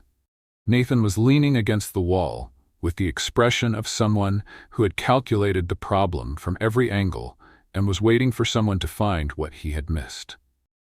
Claire was sitting with her phone on the table and the posture of someone who had made a decision and stopped questioning it. And Margaret was by the window with her tablet open, as if she had never left. "You weren't called," said Nathan. "I know." Margaret didn't look up from the tablet. "But you're going to need someone who knows what they're doing." She turned the screen toward him. "And I do." Nathan looked at her for a second. "Welcome back." "Thank you." She was already typing. "Don't thank me yet." The attorney placed the list on the table. "We need 3 sets of documents for the evidence to be airtight. The first one is with Jess." The door opened. Jess walked in with a folder, a coffee in her hand, and the expression of someone who had spent 3 days investigating and was proud of their own productivity. "First set." She placed the folder on the table. "I found it yesterday. It was in a public filing that nobody had looked at because it was indexed under the wrong name." She looked at the attorney. "You're the attorney?" She extended her hand. "Jess, unofficial investigator." The attorney shook her hand with the expression of someone quietly reconsidering their career. "The second set," the attorney continued, "is at an accounting firm in Midtown. Margaret? I've already arranged access." Margaret didn't look up. "Jess is coming with me." Jess pointed at Margaret without looking at Claire. "I like her." "The third set," said the attorney, "is in Alexander Hale's office, 45th floor of the Hale building on Park Avenue." He looked at Nathan. "That one you'll have to get yourself." Nathan looked at Claire. Claire looked at Nathan. "Together," she said. It wasn't a question. Vivian arrived at 11. Not to the attorney's office. She had sent Nathan a message with an address and the instruction to come alone. He went. Claire went with him. Vivian opened the door, saw both of them, and didn't comment on the alone part. Vivian's apartment was different from what Claire had imagined. There was no hardness, no architecture of power. It was a place where someone had decided at some point that they wanted to actually live. Vivian placed 2 keys on the table without ceremony. The first one opens the side door to the service stairs. The second one opens the office. She aligned the keys precisely. Second floor of the office, 3rd drawer on the left. The documents are in a blue folder. She looked up at Nathan. "Your father keeps everything in a blue folder. He always has, you know that." Nathan knew. He had forgotten that he knew. "Mom? No." Vivian closed her hands on the table gently. "You don't need to say anything right now." She looked at Claire for a long moment. "Take care of him on the stairs. His right knee isn't what it used to be." Claire looked at Nathan. Nathan looked at the ceiling. "The knee is fine." "Of course it is," said Vivian, with the tone of someone who raised that person and doesn't need confirmation to know the truth. The event was in a ballroom on the 10th floor of the Hale building, some company's anniversary. There was a banner at the entrance that Claire read in passing as they went by. Black dress and dark suit, blending in with the guests arriving through the side door with the ease of 2 extra people on a list of 300. Nobody stopped them. Nathan had been right from the beginning, right clothes, right stride, and nobody stopped someone who looks like they've been here before. They found the service stair access door in the side corridor, behind a flower arrangement that someone had placed right in front of it as if the universe had planned to make things harder. Nathan moved the arrangement 3 inches. Claire inserted the first key. The lock opened with a click that sounded too loud in the quiet corridor. They went in. The service stairs of the Hale building were functional, well-lit, and completely unremarkable, for approximately 4 floors. "How many floors are left?" Claire asked. "On the 14th floor. 31. Silence. "Fine," she said. "Fine." It was not fine. The heels, chosen because side door event, well-dressed guests, were 4 inches high and had been designed for flat surfaces and short distances, not 35 floors of concrete steps. Claire had known this since the 8th floor. She had decided not to mention it because her father was at stake and complaining about shoes seemed out of proportion. Nathan had known since the 10th floor. He had decided not to mention it because she had clearly decided not to mention it, and he respected that. On the 18th floor, they both stopped simultaneously, without planning to, and leaned against the side wall, breathing with the care of people trying not to look like they're catching their breath. "Are you okay?" said Nathan. "I'm great." It was the third time she'd said it. The tone was slightly different from the previous times. On the 22nd floor, there was a small window with a view down to Park Avenue below. Claire stopped in front of it for a second. Not to rest, just to look. Manhattan from above had that specific quality of making problems seem properly sized for a moment before you remember you still have 23 more floors to climb.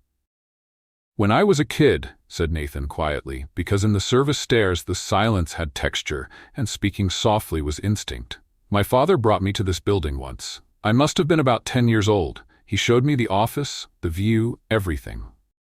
He looked out the window beside her. He said that one day it would all be mine." Claire was quiet. "Did you want it?" "I think I wanted the version he described." Nathan looked down. Manhattan moving forward as always, not the version that was real. They stood in silence for a moment that had weight and temperature. Then Claire pushed off the wall and started climbing again. On the 26th floor, the heels finally presented their bill. Not dramatically. Claire didn't fall, didn't twist her ankle, didn't make any sound. She simply stopped in the middle of a step, looked at her own foot, and stood still with the expression of someone having a very honest conversation with their own body and losing. Nathan stopped 2 steps above. He looked at her, at the heels, at the 19 floors remaining. He turned around without saying a word. "No," said Claire. "It's 19 floors. I can do it. I know you can." He stayed, turned around, waiting. "But it's going to take twice the time we have." Silence. "You're right, Nee. It's fine. Your mother said—" "My mother exaggerates." Claire looked at his back for a second. At the 19 floors above, at her own feet, she took off the heels, held one in each hand like shields, climbed 2 steps and placed her hands on his shoulders. Nathan held her legs with the ease of someone who had calculated the weight and angle before offering, and stayed quiet while she settled in. They started climbing. On the 28th floor, in a voice too low to require an answer. "I went to that party knowing you would be there." Nathan climbed slowly, maintaining the rhythm. "And I went home that night thinking I had done what I had gone to do." A pause that was him choosing his words in the dark of the stairwell. "And I stayed awake until 3 in the morning trying to remember the moment I stopped executing a plan and started simply being there." Claire was quiet for 2 full floors. "The bouquet?" she said at last. "The bouquet," he confirmed. More silence. The kind that doesn't need to be filled. On the 32nd floor, Nathan stopped at a wider landing to catch his breath. The right knee was fine, but 19 floors with extra weight were 19 floors with extra weight, and Vivienne hadn't entirely exaggerated. Claire slid off his back and stood on the landing, socks on concrete, heels in hand, hair slightly out of place for the first time since he had seen her in the mansion garden that night. There was something very specific about seeing Claire Montgomery with her hair undone on the service stairs of his father's building at 11 at night, 2 heels in her hand, going to retrieve evidence to save her father's company. She saw him looking. "Don't say anything," she said. "I didn't say anything." "You were thinking about saying something." "I was." He looked up. 13 floors. "Ready?" She put the heels back on, made an expression that was clearly immediate regret. Started climbing.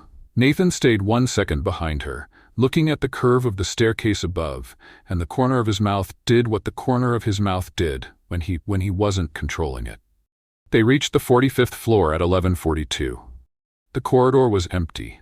Emergency lighting, orange and low, the kind that exists so nobody gets hurt, but nobody feels comfortable either. Claire inserted the second key in the office door. It opened. Alexander Hale's office was exactly what Nathan had described without describing.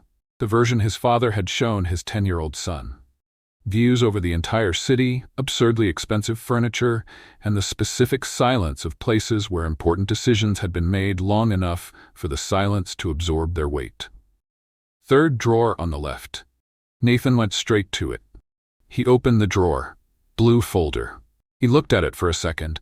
Vivian had said he always kept everything in a blue folder with the tone of someone who has known a person for decades, and that knowledge is simultaneously useful and painful. He picked up the folder, opened it, flipped through the first pages with the speed of someone who knows what they're looking for. "This is it," he said. Claire was beside him looking at the documents. There was in her expression something he had learned to recognize. The silent processing, the pieces fitting together in real time. "Does this prove everything? With what Jess and Margaret have? Yes." He closed the folder. "Let's go." Claire's phone vibrated. Both of them looked at it at the same time. It was a message from Jess. "Get out. Daniel saw you go in. He called building security. We have 2 minutes."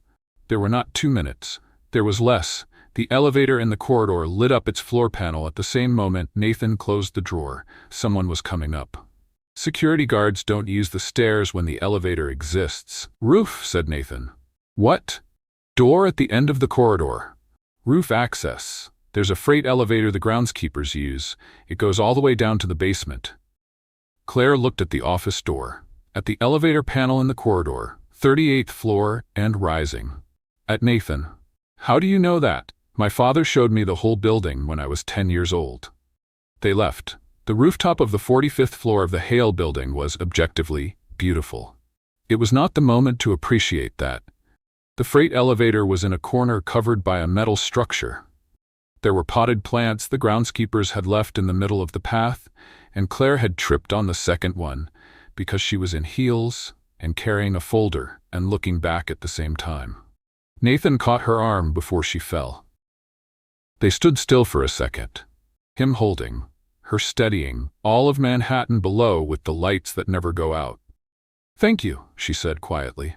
"You're welcome," he said equally quietly. Neither of them moved for a second that lasted longer than it should, with the blue folder between them and the entire city below and the distant sound of voices in the interior corridor getting closer. Then Nathan let go of her arm and walked to the freight elevator. The door was heavy, manual, the kind that needs 2 hands to pull. He opened it. The inside smelled of soil and fertilizer and had wheel marks from carts on the floor. Claire stepped in without commenting. Nathan stepped in. He closed the door. The elevator descended in silence, slow, steady, with the mechanical sound of something that had been built to carry weight and not to carry people. But that did the job anyway. On the 20th floor, Claire looked at the blue folder she was holding. On the 10th floor, Nathan looked at her. In the basement, the doors opened onto a service corridor that smelled of concrete and led to a side exit that opened onto the parallel street, not Park Avenue, the back street, where there were no entrance cameras and no guards, and there was, for a reason Claire decided not to question, a cab sitting with its engine running. They went out. The night was cold. Manhattan was outside doing what Manhattan does. Claire looked at the folder in her hand, at Nathan beside her, at the city moving forward completely indifferent to what had just happened on the 45th floor of a building on Park Avenue. Nathan's phone vibrated. "Margaret, we have the second set." Jess almost knocked over an entire filing cabinet, but we got it, ready for tomorrow. Below Margaret's message, there was another one from Jess. "The cabinet I almost knocked over had canapés on top of it. I ate one, no regrets." Claire read Jess's message. Read it again. The laugh came out before she could decide if it was appropriate. That real laugh, the kind that doesn't ask permission. Nathan read it over her shoulder. The corner of his mouth did what the corner of his mouth did.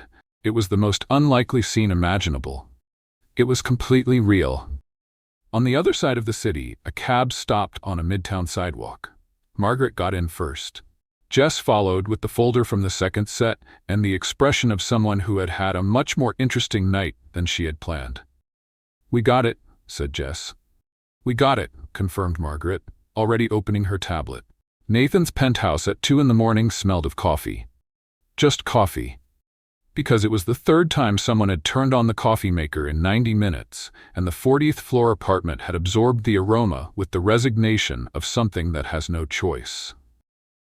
Jess was on her knees on the floor with sticky notes spread out in a 1-yard radius.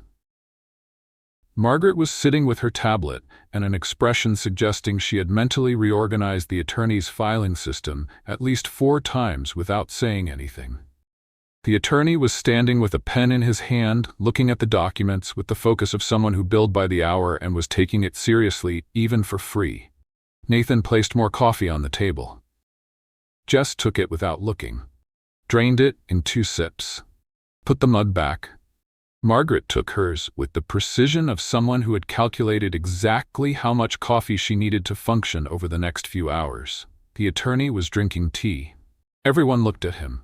"I brought my own thermos," he said, without looking up from the documents. "I always do." Claire looked at Nathan. Nathan looked at the ceiling. The doorbell rang at 12:40. Nathan opened the door. Vivian walked in with her coat still over her arm, and the expression of someone who had decided to come without calling ahead because calling ahead would have given room to be talked out of it. She looked at the room. Documents on the table, sticky notes on the floor, Jess on her knees with a pen in her mouth looking at the ceiling as if calculating something, Margaret with the tablet, the attorney with his tea. She looked at Nathan. "Coffee," she said. She went to the kitchen without further explanation. Nathan stood still for a second. Then he followed. The kitchen was quiet compared to the living room. Vivian had already found the coffee. 3rd shelf, right side, exactly where it had been the other times she had been in that apartment over the years. Nathan leaned against the counter while the coffee maker heated up. There was nothing to say that needed to be said out loud. When the coffee was ready, Vivian filled 2 cups. She placed one in front of Nathan. Picked up the other. "Your knee," she said. "It's fine." She drank her coffee without commenting. Nathan drank his.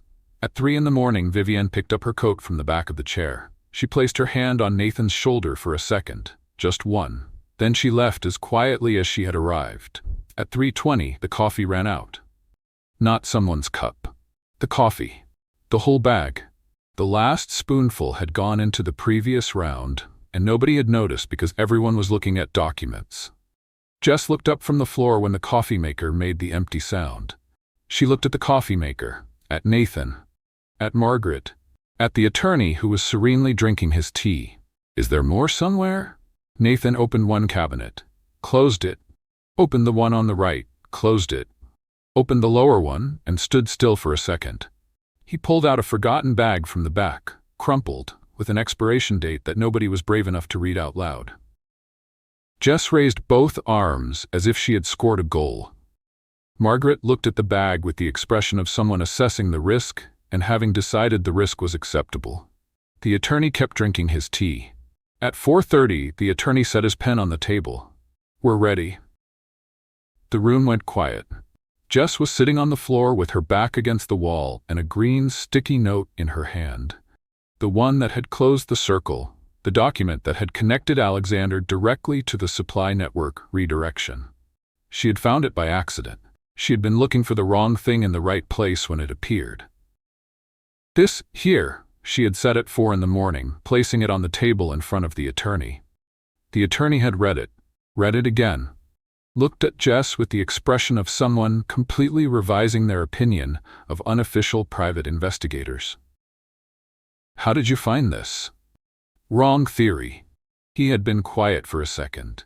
Then, "Welcome to the team." Jess had pointed at him in Margaret's direction. "Now I like both of them." Now it was almost 5 in the morning, and the 40th floor apartment was quiet in the way it gets when exhausted people process what has just been resolved. Claire was at the window. Manhattan outside was beginning to change color. That specific light before sunrise that makes the city look different from everything it is during the day. The buildings turned golden for a moment before the real day began. Nathan arrived beside her without making a sound. That habit. They stood looking at the city for a moment. Inside, Jess had fallen asleep on the floor with the sticky notes as a pillow.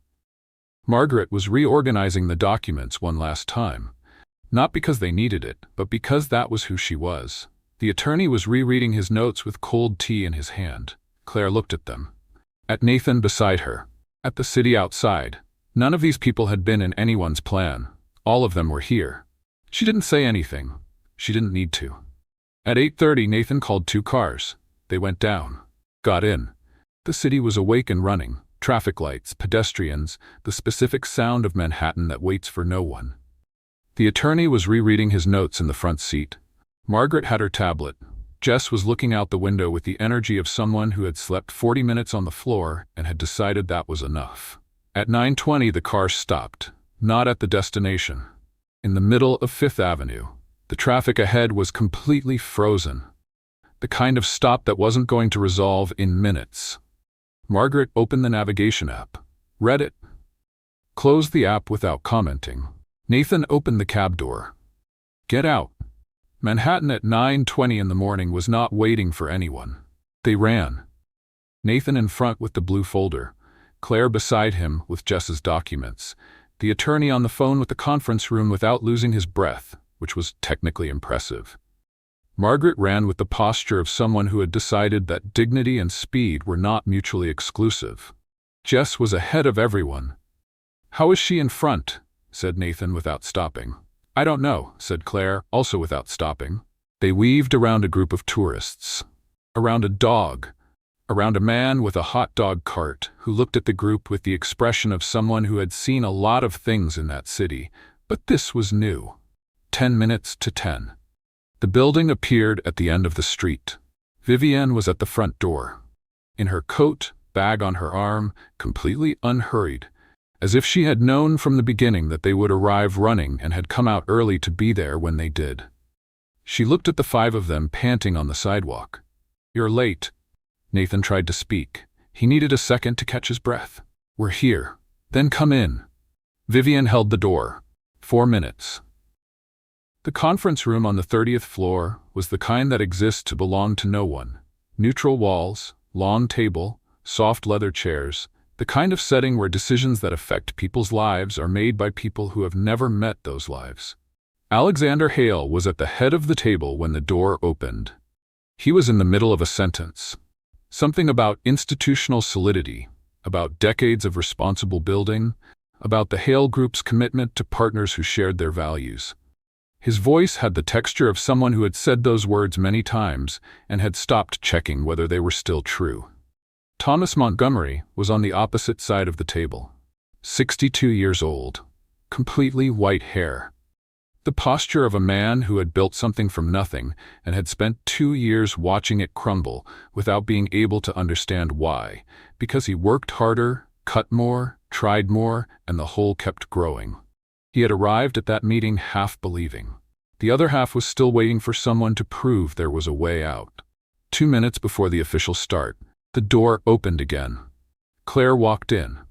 She didn't walk to the table. She went to it.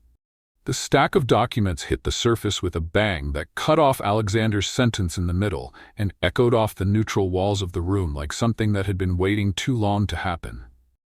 Thomas Montgomery startled. Alexander's attorneys startled. The regulator's representative, who had seen many meetings like this, looked up for the first time since he had arrived. Alexander didn't startle. He looked at the documents, looked at Claire, looked at Nathan, who had come in 3 steps behind her and was standing near the door with the attorney beside him. He understood in 3 seconds. Fraud. Claire's voice came out steady, not elevated, not trembling. Steady. The kind that only exists when the person delivering it has processed everything there was to process and arrived somewhere beyond anger. Systematic manipulation of a supply chain over 2 years to destroy a company that wasn't failing. It was being failed. Absolute silence. The documents are on the table, said Nathan's attorney, with the calm of someone who had spent the entire night preparing every word for this moment. Including the signature of the intermediary hired by the Hale Group to redirect Montgomery Logistics contracts beginning in 2022. The regulator's representative leaned forward, picked up the blue folder, opened it. Thomas Montgomery picked up a folder and read in silence. It was the silence of someone confirming something a part of them had already known and had refused to believe. Because believing meant that the last 2 years of work, of sleepless nights, of cuts that had cost jobs of people he knew by name, of phone calls he had made asking for more time, more credit, more patience, all of that had not been his own failure. It had been done to him, with intention, with planning, with the coldness of someone who looks at a company that someone else built over 30 years and decides it is easier to destroy it and then buy it for a fraction of its worth. He reached the last page. He closed the folder. His eyes were wet, not with sadness, with something that people who have never built anything from nothing can't quite name, but that anyone who has ever put everything they had into something and seen it threatened recognizes in the chest before they recognize it on the face. He looked up. Claire was on the other side of the table, standing, shoulders back, with the posture he had seen since she was a child, when she wanted to prove she could do it on her own, when she had turned down family money to build her own career, when she had planned an entire wedding with the precision of someone who believed that planning was the only way to guarantee things would be all right. The same daughter who had climbed down from a balcony in a wedding dress because the world had fallen apart and she had decided she was going to find a way out regardless. Who had spent weeks in the middle of a story he didn't fully know, carrying a secret about his company without saying anything because the dress was already made and she no longer knew who she was without the perfect plan. Who had climbed 45 floors of stairs in high heels in the middle of the night to retrieve the evidence he needed. Thomas opened his mouth, closed it. The tears came slowly, not the kind that comes from someone who is broken, but the kind that comes from someone being rebuilt in real time, piece by something they hadn't planned to feel in that moment in that room. Claire took a step toward her father. "You built something real." Her voice didn't break. They just couldn't buy it the right way. Thomas looked at his daughter.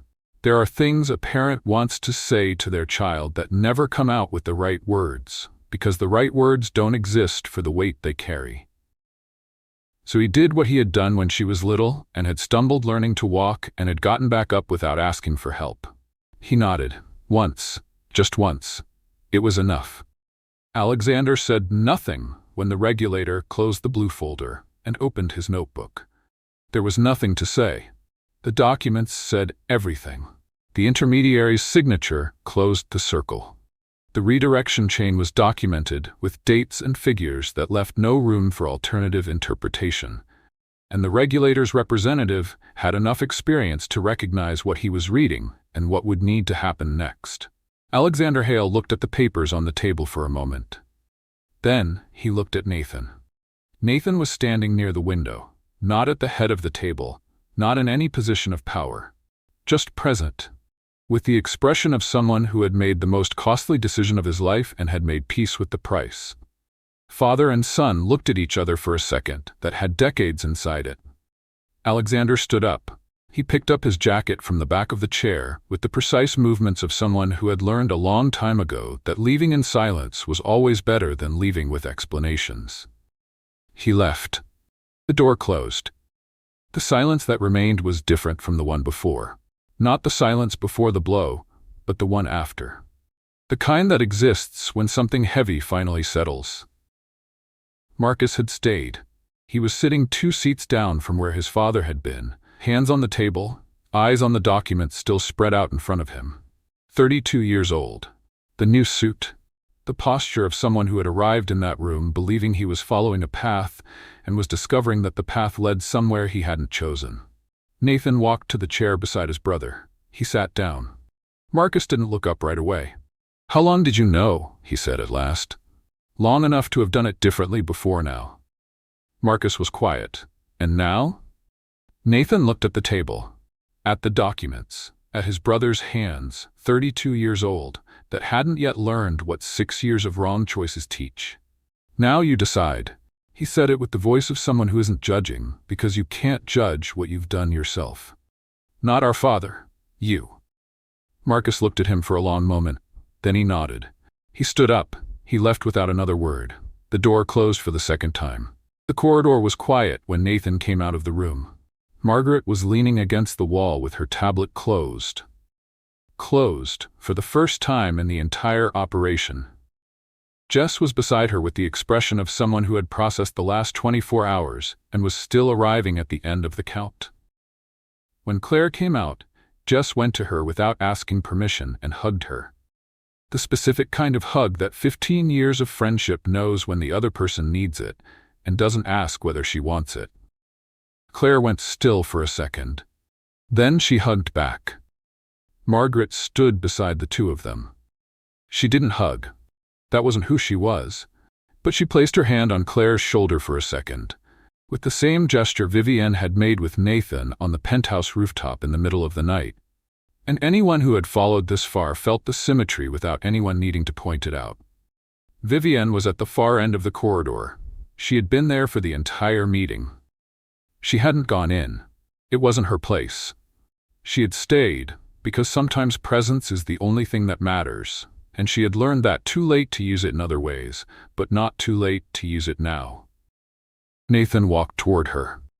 They stood in silence, mother and son, in the corridor of a midtown building, with Manhattan outside and the weight of everything that had happened between them still in the air, mixed with the weight of everything that had happened in that room, mixed with the weight of 6 years of choices that couldn't be undone, but could be replaced with better ones from here on.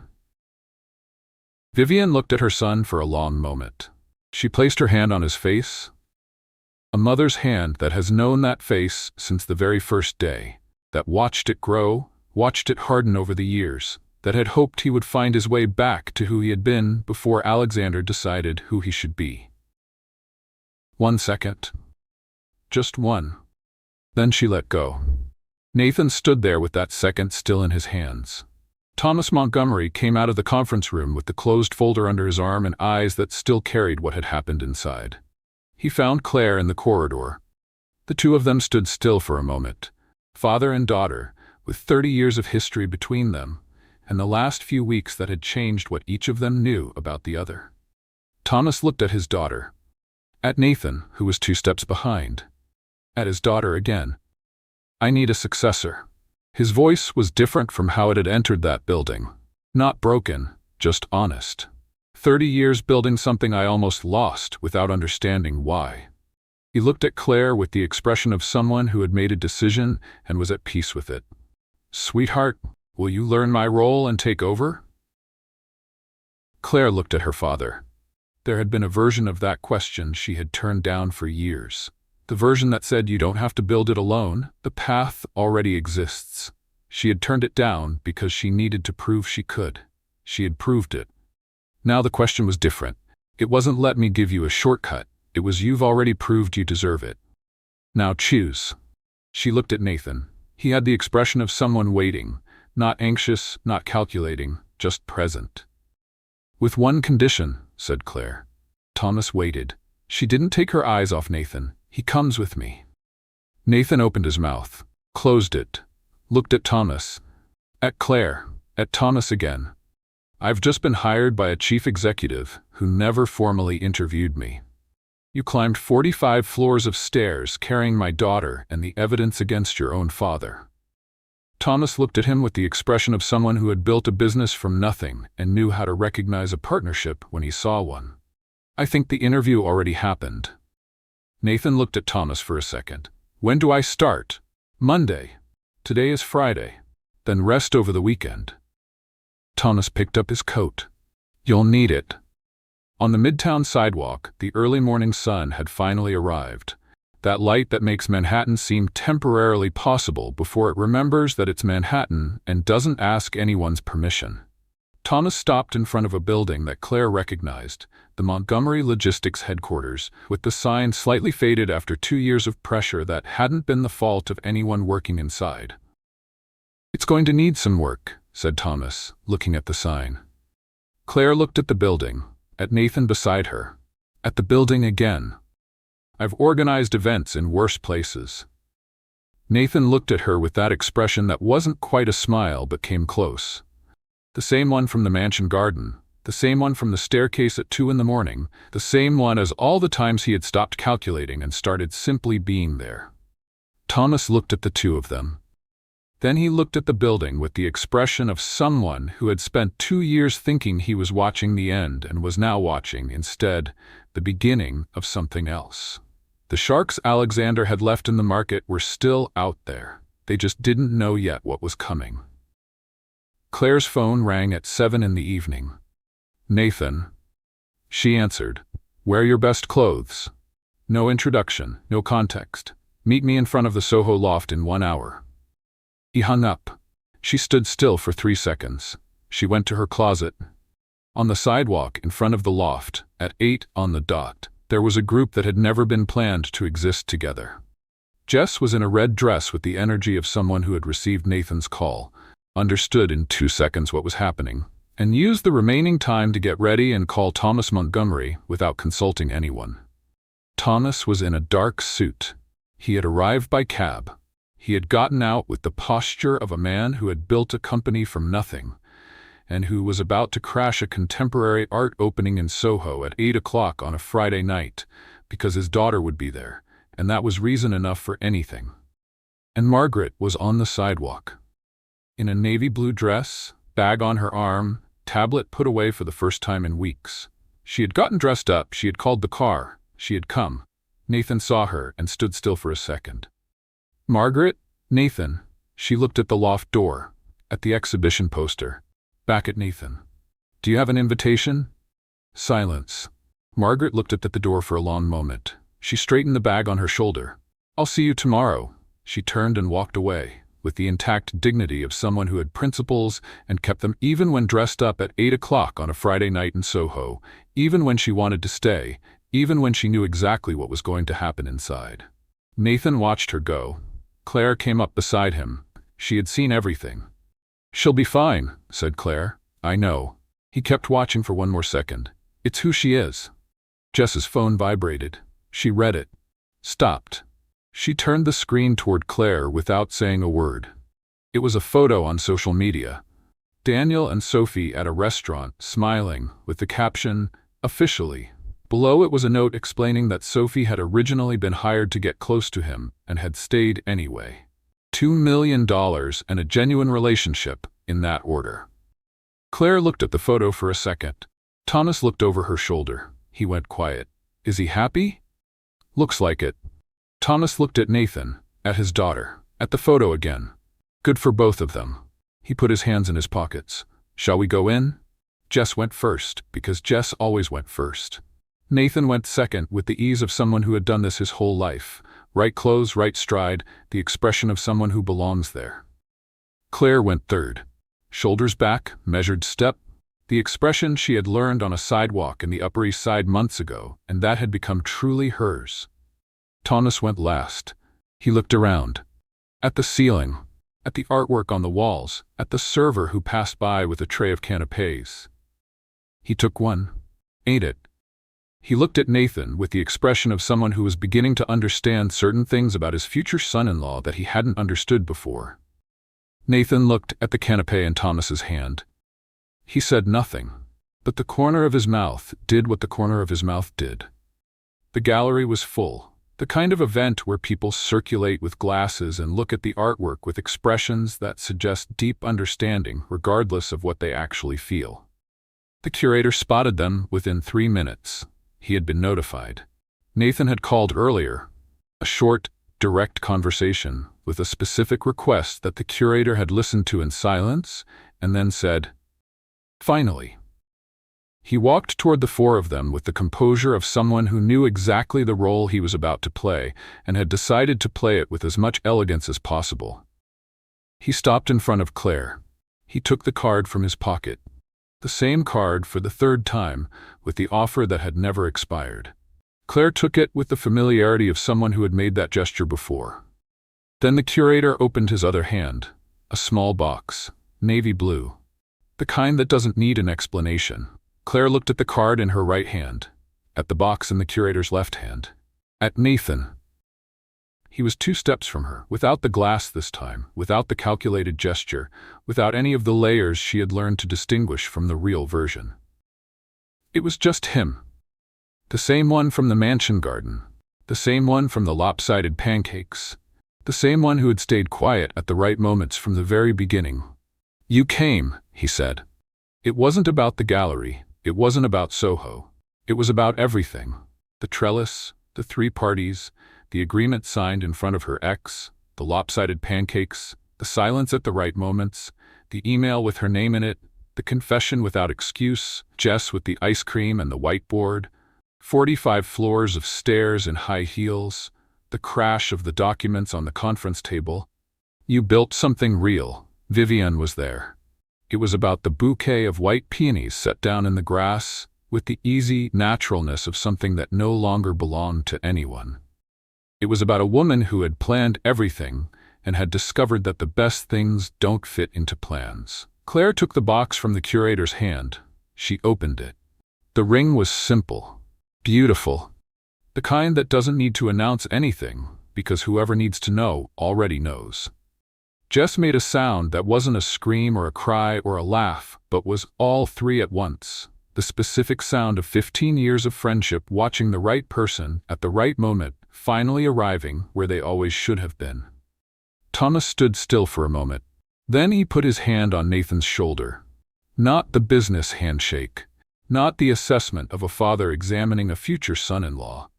The hand of a man who had spent 2 years thinking he was losing everything, and who was now looking at his daughter with a ring in her hand and understanding that sometimes the universe rearranges things in a way no plan could ever reach. A tray of canapés went by. Thomas took one without taking his eyes off his daughter. Jess took one without stopping the sound she was making. Nathan took one automatically, pure reflex, completely without regret. Claire looked at the three of them with the ring in her hand, and the curator beside her, and the copper wire installation in the background that could be a heart or a subway map, depending on the angle. She took the last canapé from the tray before answering. Nathan opened his mouth. She took a bite. Yes. Outside, a camera flash lit up the loft window. Both of them looked at the window at the same time. Nathan took another canapé. At least this time I know her name. The curator stood still for a moment, looking at the scene. Jess still celebrating, Thomas with his canapé and wet eyes, Nathan and Claire with the ring between them, and Manhattan outside. Then he began to applaud, slowly at first. Then with conviction. Bravo. He looked at the entire room. Bravo. Jess stopped celebrating. Thomas looked at his daughter, as if seeing for the first time who she had truly become. It is the greatest work I have ever helped create, said the curator, with the emotion of someone recognizing something rare. Living art, unique, unrepeatable. Nathan looked at Claire. Claire looked at Nathan. He's still going to hire you, said Nathan, quietly. I'll keep the card, just in case, she replied. On Monday, Claire Montgomery would take the chief executive's chair at Montgomery Logistics, with Nathan Hale beside her. With Margaret arriving at 8 on the dot. With an invitation, this time. The sharks, like Alexander, were still out there. They just didn't know yet that they were now dealing with someone who no longer accepted playing by other people's rules. Because in the end, it wasn't about the wedding she lost, it was about the life she finally chose. Claire teaches us that not every perfect plan leads to the right place, that some falls are in truth liberation in disguise. And that real courage is stopping yourself from living the life others expect of you. If you have ever felt trapped on a path that wasn't yours, maybe this story is just a reminder. You can still choose differently. Thank you for living this story with us. If it touched you in any way, leave a like and tell me what you would have done in her place.